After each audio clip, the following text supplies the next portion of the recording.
খুবই আমাদের একটা গভীর শোকের দিন।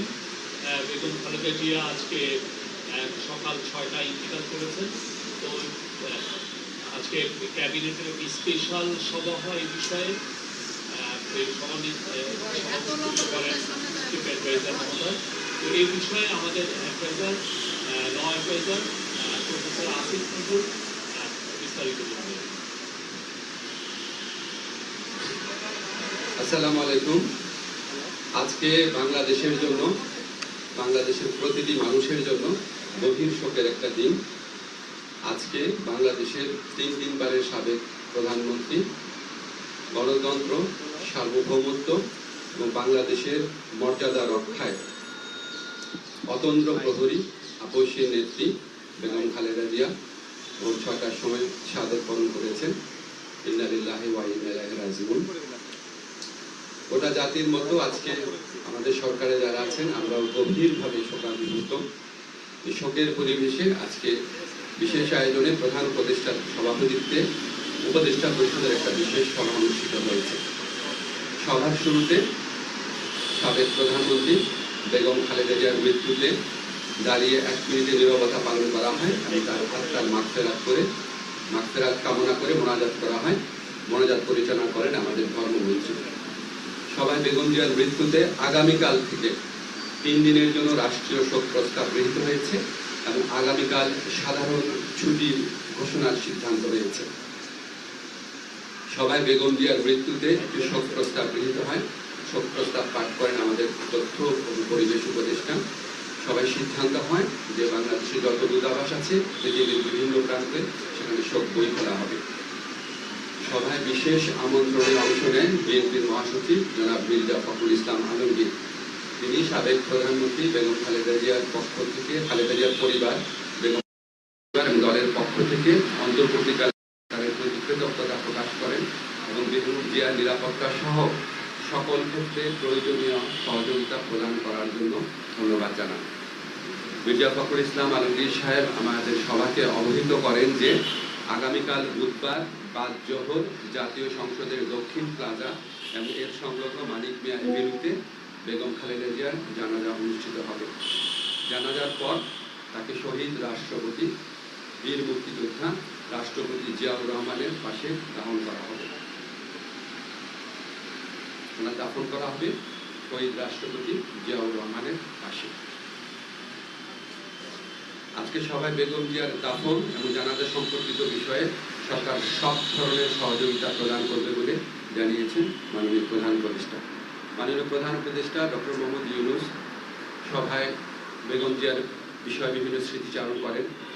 একটা কথা বলতেই হচ্ছে যে উনি আমাদেরকে মনে করিয়ে দেন, শেষ যখন দেখা হয়েছিল বেগম জিয়া ওনার সাথে একান্তে অনেকক্ষণ কথা বলেছিল। আপনারা জানেন সেনা সদরে যে অনুষ্ঠিত হয়েছে প্রোগ্রাম, সেখানে উনি অত্যন্ত উৎফুল্ল ছিলেন, সবার সাথে কথা বলেছেন এবং উনি সেগুলি স্মৃতিচারণ করেছেন মাননীয় প্রধান উপদেষ্টা। এবং উনি এটা বারবার বলেছেন যে আজকে এরকম এক জাতির এই বিশেষ মুহূর্তে আমাদের বেগম খালেদা জিয়ার উপস্থিতি অনেক প্রয়োজন ছিল। গোটা জাতি ওনার জন্য দোয়া করেছে, আল্লাহর ইচ্ছা উনি চলে গেছেন। কিন্তু বাংলাদেশের ইতিহাসে, বাংলাদেশের প্রতিটি মানুষের হৃদয়ে, বাংলাদেশের প্রতিটি আত্মমর্যাদাশীল গণতন্ত্রকামী দেশপ্রেমিক মানুষের হৃদয়ে ওনার অবস্থান অক্ষয় অবিনশ্বর হয়ে থাকবে। আমি ব্যক্তিগতভাবে মনে করি বাংলাদেশের ইতিহাসে এত শ্রদ্ধা, এত সম্মান, এত ভালোবাসা নিয়ে এরকম একজন নেতৃত্ব চলে যাওয়া এটা একটা বিশেষ মুহূর্ত এবং আমরা বাংলাদেশের প্রতিটা মানুষ এই শোকে একত্রিত হয়েছি। একত্রে আমরা আগামীকাল শোক দিবস পালন করব, এরপরে দুদিন শোক দিবস পালন করব। সবাই আমরা বেগম খালেদা জিয়ার প্রতি যথার্থ সম্মান প্রদর্শনের জন্য ওনার যে জানাজা হবে এবং ওনার যে দাফন কাজ হবে সেটা আমরা অত্যন্ত শৃঙ্খলার সাথে আফগান পরিবেশে আমরা আমাদের সবার দায়িত্ববোধ থেকে সুশৃঙ্খলভাবে এই অনুষ্ঠানগুলো আমরা দাফন এবং জানাজার যে কর্মসূচি রয়েছে সেগুলো আমরা পালন করবো, এই প্রত্যাশা আমরা ব্যক্ত করছি। ধন্যবাদ। আমরা কয়টা কোশ্চেন নিব?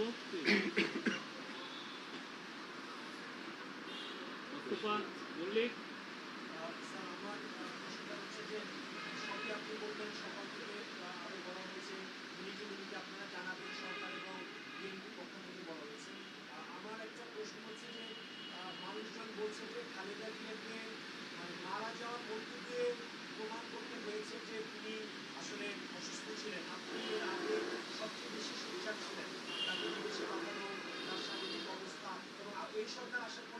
আসলে অতি গুরুত্বপূর্ণ ব্যক্তি হিসেবে বর্ণনা করা হয়েছে। কিছুটা তো নির্দয় আচরণ হয়েছিল এই আগের সময়। আপনি আগের সময় নির্দয়ের আচরণের কথা বললেন, ওনাকে একটা প্রহসনমূলক রায়ে ওনাকে জেলখানায় পাঠিয়ে অকথ্য নির্যাতন করা হয়েছে। বেগম খালেদা জিয়াকে যেই মামলায় দোষী সাব্যস্ত করা হয়েছে, এটা যে প্রহসনের একটা রায় ছিল, এটা যে একটা সম্পূর্ণ সাজানো রায় ছিল, এটা আমাদের সর্বোচ্চ আদালতের আপিল এবং রিভিউয়ের মধ্যে দিয়ে প্রমাণিত হয়েছে। সর্বোচ্চ আদালত সুপ্রিম কোর্টের আপিলের ডিভিশনের রায়ের মধ্যে বারবার বলা হয়েছে যে বেগম জিয়াকে যেই মামলায় সাজা দেওয়া হয়েছে সেটা সম্পূর্ণ রংলি, উদ্দেশ্য প্রণোদিতভাবে, জিজ্ঞাসা প্রসূতভাবে ওনাকে সাজা দেওয়া হয়েছিল। ওনাকে জেলখানায় বিভিন্ন সময় যেভাবে নির্যাতন করা হয়েছিল, ওনাকে আমরা হয়তো এত তাড়াতাড়ি হারাতাম না। আমি ব্যক্তিগতভাবে মনে করি বেগম জিয়ার এই মৃত্যুর পিছনে ফ্যাসিস্ট যে প্রধানমন্ত্রী ছিলেন শেখ হাসিনা এবং ওনার যে সরকার আছে, অবশ্যই তার দায় রয়েছে।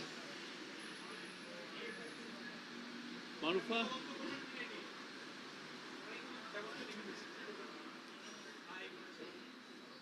তবে আপনাকে একটা জিনিস আমরা বলি, আমরা আমাদের সরকারের পক্ষ থেকে আপনারা সবাই লক্ষ্য করেছেন, আমাদের যা করার ছিল, আমাদের মাননীয় প্রধান উপদেষ্টা প্রফেসর ডক্টর মোহাম্মদ ইউনূস উনি ব্যক্তিগতভাবে সমস্ত সময় খোঁজ খবর রেখেছেন।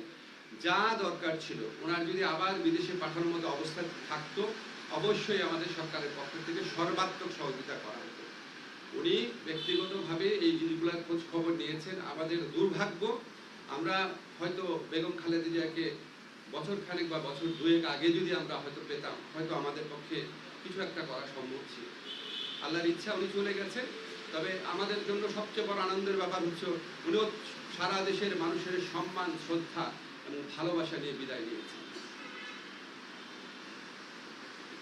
এই সুমি হোসেন, any? ঠিক আছে, আপনারা সবাই ভালো থাকবেন। এই বিষয়ে একটা মিটিং হচ্ছে এখন 12:30টার সময়, কালকে সিকিউরিটি সিচুয়েশন। আমি জাস্ট মাইকেই বলে দিচ্ছি, কালকে মাননীয় প্রধান উপদেষ্টার নির্দেশক্রমে